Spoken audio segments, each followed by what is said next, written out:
ఈ వీచే గాలి ఉంది చూశారు, ఈ గాలిని హైందవ సహోదరులు వాయుదేవుడా అని మొక్కుతారు. అప్పుడు నువ్వు ఏం పీల్చకూడదు, అప్పుడు కదా చచ్చూరుకుంటావు. బుద్ధి లేని లాజిక్లన్నీ పెట్టి క్రైస్తవ్యాన్ని ఇంకా వ్యతిరేకంగా శత్రువులుగా మార్చేస్తారా? సువార్తకి ఇంకా ఆటంకంగా నిలబడతారా? ఇలాగ ఆలోచిస్తే మీకు తెలుసా, మీరు వేసుకునే చెప్పులు, మనం వాడే ఫోన్, చివరికి నా చేతిలో ఉన్న మైక్, ఇక్కడ ఉన్న బాక్స్, ఇక్కడ ఉన్నటువంటి వాయిద్యాలు, మీరు వేసుకున్న కళ్ళజోళ్ళు, మీరు కూర్చున్న కుర్చీలు, అన్నీ ఆయా షాపుల్లో ఆయా డీలర్స్, చివరికి కార్లు కూడా వాళ్ళు పూజ చేసి వాళ్ళ షోరూంలో అమ్ముతున్నారు. ఆ లెక్క ప్రకారంగా మనం ఏ వస్తువు కొనలేంగా. ఇంకా మీకు బాగా ఇష్టమైన వస్తువు గురించి చెప్పనా? బంగారం.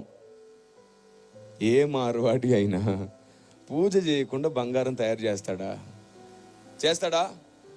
ఆలోచించిన ఆశాభంగం తెచ్చి ఇక్కడ పడేయండి. పాస్టర్ పూజ చేసి దాని మీద వంట చేస్తే తినదంటే ఈవిడ. అదే నిజమైతే రైతు భూమి పూజ చేసే వరి పండిస్తున్నప్పుడు నువ్వేం తినకూడదు? మరి తినేస్తున్నావే. షాపుల్లోంచి నువ్వు బ్యాగులు తీసుకొచ్చినప్పుడు దాని మీద ఎవరి ఫోటోలు ఉంటున్నాయి? వారి ఇష్టదైవం ఫోటోలే ఉంటున్నాయి. మరి ఎలా తెచ్చుకుంటున్నావు? ఉదయం నువ్వు షాపుకి వెళ్ళి 1 కేజీ షుగర్ కావాలని అంటే ఫస్ట్ వాళ్ళు షాప్ తెరిచి ఏం చేస్తారు? తమ ఇష్టదైవానికి మొక్కి షాప్ అంతా తిప్పి మళ్ళీ తర్వాత డబ్బుల పెట్టెలో కూడా ఆ తర్వాతే కదా నీకు ఇస్తున్నారు. ఆ లెక్క ప్రకారం నువ్వు ఏ షాపులో ఏం కొనకూడదుగా. మరి ఎందుకు కొంటున్నావు? చివరికి కటింగ్ షాప్కి వెళ్తే కూడా వాడు పూజ చేయకుండా కట్ చేయట్లేదు, ఎందుకు కట్ చేయించుకుంటున్నావు? ఇలాగే ఆలోచిస్తూ పోతే నువ్వు బస్సు ఎక్కగానే ఖచ్చితంగా అతను ఏం చేస్తాడు?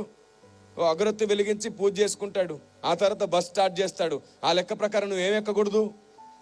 ట్రైన్ని ఎవరో ఒక కేంద్ర మంత్రి వచ్చి పూజ చేసి ప్రారంభిస్తాడు. అలాగైతే నువ్వేం ఎక్కకూడదు. ఇలా ఆలోచిస్తే నువ్వు వేసుకున్న బట్టలు ఏదో ఒక షాప్లో పూజ చేసినా